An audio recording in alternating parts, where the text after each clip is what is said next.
Eu sou a Cristina, você está no Relivrando e dando continuidade ao Victober, neste mês de outubro, aliás, ao segundo ano que nós dedicamos à leitura de obras vitorianas.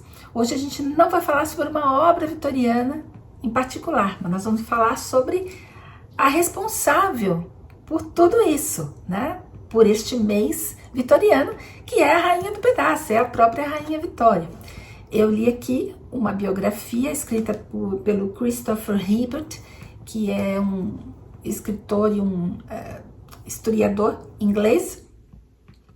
Eu li esse calhamacinho, tem mais de 500 páginas, bastante completo, mas que eu tenho uns senões aqui que eu gostaria de compartilhar com vocês. Infelizmente, ele ainda não foi editado em português, mas isso não invalida o fato de vocês ficarem aqui até o final, porque eu vou contar muita coisa interessante sobre a rainha. Vou dar algumas alternativas de leitura para vocês em português, né? Dicas de filmes. E se vocês gostarem desse vídeo, deem um like, porque isso ajuda muito a divulgar o canal. Se não são inscritos, aproveitem para se inscrever agora. Se são inscritos, verifiquem se a assinatura de vocês e a inscrição de vocês ainda está valendo. E cliquem no sininho para receber notificação de vídeos que saem todos os sábados. Eu resolvi ler um pouquinho sobre a Rainha Vitória, não só por causa do Victober, mas também por causa das minhas leituras sobre a Primeira Guerra Mundial. Quem acompanha aqui o canal já sabe que eu fiz 2 vídeos, inclusive, sobre as minhas leituras de ficção e não ficção. Para quem ainda não assistiu, eu vou deixar o link aqui na descrição do vídeo. E aí vocês vão pensar, bom, mas por que a Rainha Vitória, né? A Rainha Vitória é do século XIX. Quando a Primeira Guerra começou, ela já tinha morrido há mais de 10 anos. É porque eu acho realmente, gente, que o século XIX foi decisivo para tudo que aconteceu no início do século XX, tudo que veio depois, né? Então, a Rainha Vitória é exatamente esse ícone, né? Esse grande representante, ou essa grande representante do século XIX, um período em que aconteceram várias mudanças na sociedade, na economia, na política. A Rainha Vitória presidiu uma grande expansão industrial, grandes descobertas científicas foram feitas durante o reinado da rainha, não só na Inglaterra, mas principalmente, né? Grandes avanços educacionais pelos quais ela e o marido foram responsáveis, né? A abolição da escravatura nos Estados Unidos. Isso tudo, gente, de uma mulher que não era a primeira na linha de sucessão para assumir o trono da Inglaterra. Ela era a 5ª na linha de sucessão. Ela era precedida pelo pai e pelo avô, que morreram no ano em que ela nasceu, e depois por 2 tios que ascenderam o trono, sendo que o segundo morreu em 1830, então ela assumiu em 1831 com 18 anos. E quando ela morreu, o Império Britânico era tão grande que abrangia 1/4 da superfície da Terra. Tanto que se dizia que o Império Britânico era o império onde o sol nunca se punha. Para vocês terem uma ideia, quando ela morreu, a Inglaterra já tinha colocado sob o seu domínio a África do Sul, o Canadá, a Oceania, alguns outros países da África e a Austrália. A vida da Vitória tem algumas peculiaridades, como por exemplo, ela ter sobrevivido a 8 tentativas de assassinato e graças a isso ela pôde reinar durante 63 anos. Esse é o segundo maior reinado da história. O primeiro é o da Rainha Elizabeth II, que está no reinado por 69 anos até hoje, e aos 95 anos ela tá firme e forte, não tem cara que vai desistir não. A Vitória, cujo primeiro nome não era Vitória, era Alexandrina, isso era uma homenagem ao padrinho dela, que era o czar Alexandre I da Rússia. Foi a primeira, junto do marido, né, do marido, o príncipe Albert, foi o primeiro membro da família real britânica a morar no Palácio de Buckingham. Mas eles não moravam só no palácio, eles tinham outras casas que eles tinham adquirido ali depois do casamento, e algumas dessas casas ficaram muito famosas, como por exemplo a Casa Osborne, que fica numa ilha, e o Palácio de Balmoral, que fica na Escócia. Vocês perceberam que eu estou lendo esses nomes, porque obviamente minha cabeça não dá para tanto. Eu não guardo tudo isso não, sem ler, tá? Bom, ela casou com esse príncipe alemão, quando os dois tinham 21 anos. A gente já vai conversar um pouquinho sobre esse casamento em si, mas antes eu queria fazer uma observação aqui, olha. Eles tiveram 9 filhos e 42 netos, sendo que 34 sobreviveram e chegaram à vida adulta. Então não é à toa que a rainha Vitória é conhecida como a avó da Europa, né? Mas não só pela quantidade de filhos e netos, mas pela quantidade de filhos e netos que chegaram ao poder de alguma maneira, tá? Então, olha só, dos 9 filhos que ela teve, entre homens e mulheres, todos se casaram com reis, rainhas, e uma delas se casou com um marquês, né? Então, todos se casaram com nobres. Todos assumiram algum trono, né? E no caso do marquês aqui, ele assumiu o governo geral do Canadá. Olha só, a princesa Vitória, que era a filha mais velha dela, casou com o rei da Prússia, e eles tiveram vários filhos, e um deles se tornou o imperador da Alemanha, foi William II, né? Então, o Albert, que foi o sucessor dela, se casou com uma princesa da Dinamarca, e eles tiveram vários filhos, entre eles o seu próprio sucessor, né, o rei George V, e uma rainha, uma moça, uma Maud, que se tornou rainha da Noruega. Gente, por aí vai. Tem a princesa Alice, que se casou com um grande-duque, e eles tiveram vários filhos, e uma delas, a Alexandra, se casou com o czar da Rússia. Lembra da Alexandra, que se casou com Nicolau II? Essa daí, tá? Tem uma princesa aqui que se casou, como eu falei, com o Campbell, que era um marquês, e depois eles foram para o Canadá, ele se tornou governador-geral do Canadá. Tem aqui uma princesa, a Beatriz, que se casou com o príncipe Henry of Battenberg. E aí a filha deles se tornou a rainha da Espanha. Então vejam, gente, isso é só um exemplo, tem muito mais aqui, tá? Então assim, não é por acaso que ela foi uma rainha tão importante, não só durante o próprio reinado, mas também pela sucessão, né? Os sucessores que ela fez durante a vida e após a morte dela também. E tudo isso que eu estou contando para vocês, gente, vocês vão encontrar aqui nessa biografia escrita pelo Hibbert.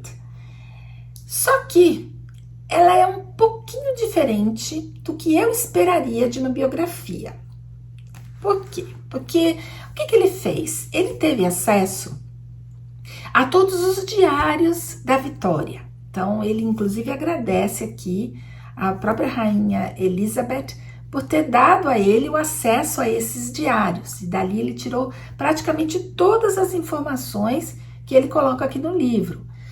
Também teve acesso a toda a correspondência da Vitória, correspondência que ela trocava com a família, com os amigos, com outros mandatários. Então ele usou essa correspondência para escrever essa biografia. Além, obviamente, né, de coletar os fatos históricos em outras fontes. A bibliografia aqui é imensa, tá?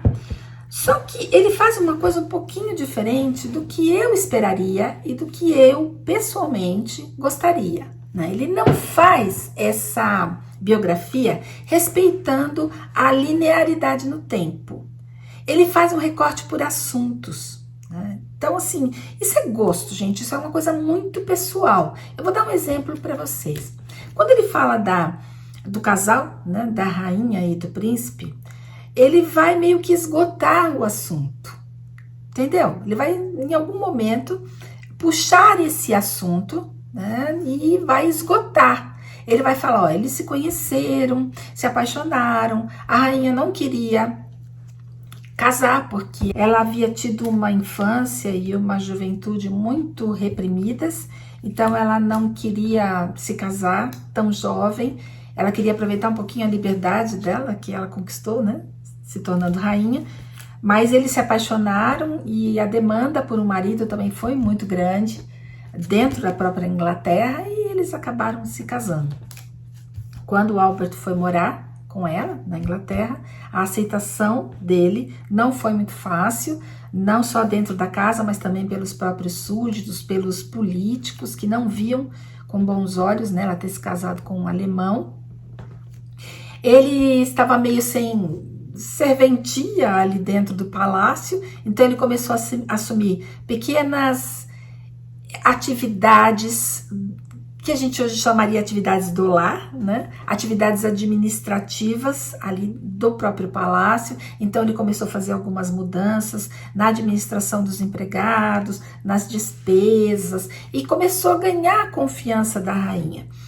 E ele ganhou tanta confiança dela que eles se tornaram assim grandes companheiros, amigos. Ele se tornou seu principal conselheiro ao longo do casamento.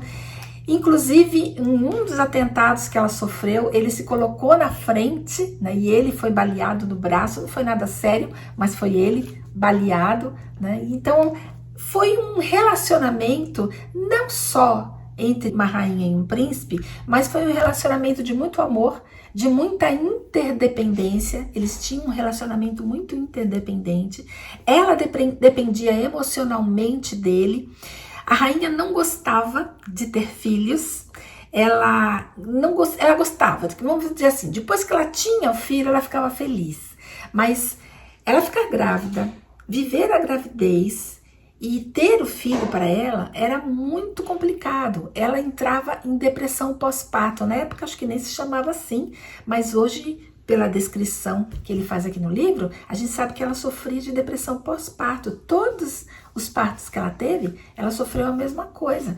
Então, para ela não era uma coisa fácil, né? E ele ajudava muito, ele era muito compreensivo, ele compreendia esses momentos dela e a ajudava da maneira que ele podia. Além de todas essas tarefas administrativas dentro e fora do palácio, além desse suporte emocional que ele dava à rainha, ele também foi um dos grandes responsáveis pelo fortalecimento da monarquia constitucional no Reino Unido. E quando ele morreu, em 1861, a rainha caiu em um estado de grande depressão, ficou assim por alguns anos, inclusive ela não aparecia publicamente. Os súditos não estavam gostando nada desse desaparecimento dela, mas ela não conseguia. Ela teve o seu tempo de luto bastante extenso, inclusive ela nunca mais deixou de usar luto, né? Ela instituiu o preto como luto por vários anos, estendendo isso para o palácio todo, né? Para os empregados, para os filhos, netos.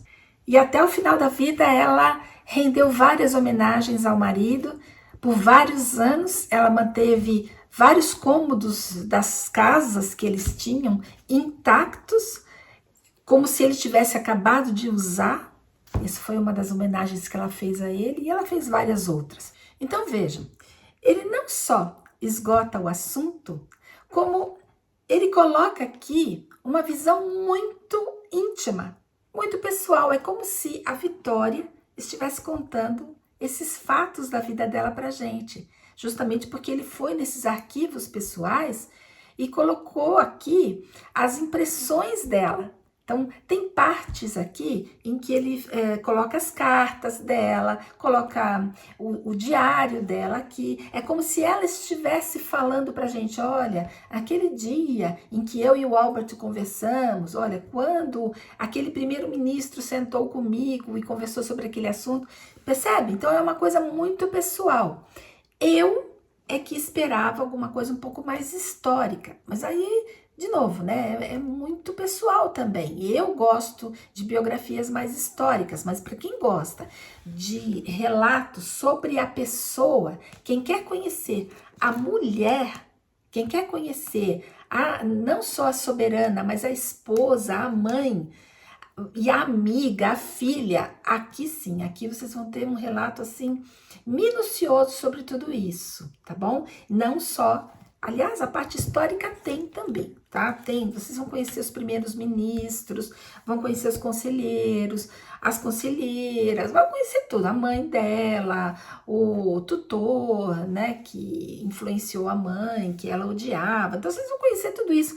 Vejam bem, é tudo sob o ponto de vista da Vitória. Então, fica muito íntima essa biografia aqui. É como se você estivesse mesmo lendo as cartas dela.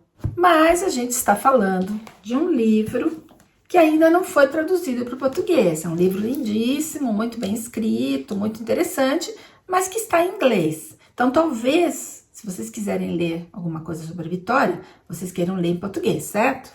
Então, eu vou dar aqui mais 2 sugestões. Esse aqui, da Julia Baird, que é Vitória a Rainha. Como eu falei, tem em português, apesar de eu ter aqui na minha mão em inglês. Só que esse aqui, segundo a observação aqui que a própria autora faz, ela procurou revelar a verdadeira mulher por trás do mito. Então, para mim, né, como eu li aquela primeiro, para mim eu acho que já deu. Não sei nem se eu vou ter interesse de ler essa daqui, porque a mulher eu já conheço. Eu queria um pouquinho mais de história. Mas para quem nunca leu nada sobre a Vitória, eu acho que essa aqui, então, é uma boa porta de entrada, tá? Apesar de eu não ter lido, já ouvi falar muito bem dessa biografia. E tem uma segunda, que chama Rainha Vitória, da Lytton Strachey. Acho que é assim que pronuncia o nome dela. Eu vou deixar aqui na tela para vocês verem. Essa é uma edição de bolso. Ela tem 336 páginas. Então, é bem menor do que essas outras 2. E quem leu essa biografia agora aqui para o Victoba, de 2021, foi o Carlos, do Livros e E-Books. Eu vou deixar aqui na descrição o link para o vídeo em que ele fala dessa biografia. Ele gostou, ele disse inclusive que essa é uma biografia resumida, então para quem não quer ler um calhamaço como esses daqui, que é uma coisa mais resumida e mais rápida, eu acho que isso aqui então é uma boa pedida, né? Uma boa opção, tá bom? Então vou deixar também aqui na descrição do vídeo para vocês poderem acessar. Essas foram as 2 biografias que eu encontrei assim mais acessíveis para vocês aí em português. E agora eu queria compartilhar alguns filmes que foram feitos sobre a Rainha Vitória, né? Eu quero começar indicando um filme que chama Mrs. Brown, ele é de 1997, e ele conta o relacionamento da rainha com um dos empregados dela, que é o John Brown. É um empregado escocês que ela teve durante um período e que foi muito amigo dela. A Vitória perdeu o pai quando ela nasceu, então ela sempre teve esse problema, e a gente fica muito claro aqui na biografia dela, ela sempre teve esse problema assim de procurar um pai. Ela sempre procurou pessoas que pudessem dar a ela conselhos, que pudessem ajudá-la a enfrentar os problemas, porque ela tinha muitos, né? Então, ela sempre procurou figuras masculinas fortes. E esse empregado escocês era isso, era exatamente isso. Ele, inclusive, não tinha papas na língua na hora de conversar com ela. Então, esse filme aí é muito interessante. Eu acho que vocês vão gostar. É Mrs. Brown. Eu vou deixar todos esses links aqui, tá? Para vocês poderem ver na descrição. Tem uma coprodução britânica-americana, é uma produção feita pela BBC e pela ENI, que está disponível na Amazon, pelo menos aqui nos Estados Unidos, eu imagino que no Brasil também, que chama Victoria e Albert, que é de 2001. E, como diz o nome aí, né, essa série foca no casal, no casamento deles, tá? É interessante, claro que tem as suas liberdades poéticas aí, mas é interessante, vale a pena dar uma olhadinha, tá? Tem o que é mais recente, né, a Jovem Vitória, de 2009. É um filme muito bonito, plasticamente, gente, é muito bonito. Inclusive porque a atriz que faz a Vitória é infinitamente mais bonita que ela. A Vitória não era bonita assim, né? Mas tem uma cena no filme, gente, em que os dois estão brigando porque o Albert passou por cima dela, né? Sei lá, ele se meteu no assunto antes de falar com ela. E que eles estão no quarto discutindo, ela fala assim, você só fez isso porque eu sou mulher. Eu falei, ai, gente, pelo amor de Deus. Então, assim, ó, esse tipo de visão, né? Quer dizer, você olhar uma rainha do século XIX com os olhos do século XXI não faz menor sentido, né? Esse diálogo é surreal, jamais existiu, tenho certeza que não. Inclusive, não tem nada disso relatado aqui no livro. Esse nunca foi o teor da conversa deles. O fato dela ser mulher ou não, realmente para ele ou para qualquer pessoa não fazia a menor diferença, porque ela era a rainha do maior império do mundo, né? Um quarto do mundo estava sob o domínio dela. Então esse tipo de conversa, gente, porque eu sou mulher, não existia, né? Ela era a rainha, ela mandava e acabou, tá? Claro que ela tinha o parlamento, mas ela era a rainha, né? Era diferente da rainha Elizabeth hoje, ela tinha muito mais poder, tá? Então vale a pena dar uma olhadinha no filme, mas, né, esse tipo de diálogo assim a gente tem que relevar. Aí tem uma produção de 2016 que chama Vitória, que é uma produção para TV também, e que também está disponível na Amazon, e que é interessante, tá? Eu gostei, e é bem mais detalhado, então não conta só sobre o casamento, mas fala um pouco sobre a própria Vitória, o reinado e tudo mais. E tem um filme que foi feito agora em 2017, que chama Vitória e Abdul. E aí vai falar sobre o relacionamento da Vitória com 2 empregados que ela trouxe da Índia. Principalmente um deles, que aliás, os 2 eram muçulmanos, mas um deles ficou muito amigo dela, e aí eles tiveram vários problemas por isso, principalmente ela, por ficar amiga de um indiano muçulmano, né, sendo que na Índia a maioria não era muçulmana, então teve alguns problemas ali diplomáticos, mas vale a pena assistir o filme, é muito bonito também, plasticamente também muito bonito, e aí vocês vão conhecer uma rainha mais velha, já com problemas de saúde, né, no final quase no final lá do reinado dela, tá bom? E é isso. Então, eu espero que vocês tenham gostado aqui do vídeo, aproveitem essas dicas, né, de livros e filmes, conheçam um pouquinho mais sobre a Rainha Vitória, afinal de contas, Victoria só existe por causa dela. Se vocês gostaram, deixem um joinha, clique no sininho para receber as notificações de vídeos que saem todos os sábados aqui no canal e uma excelente semana para vocês.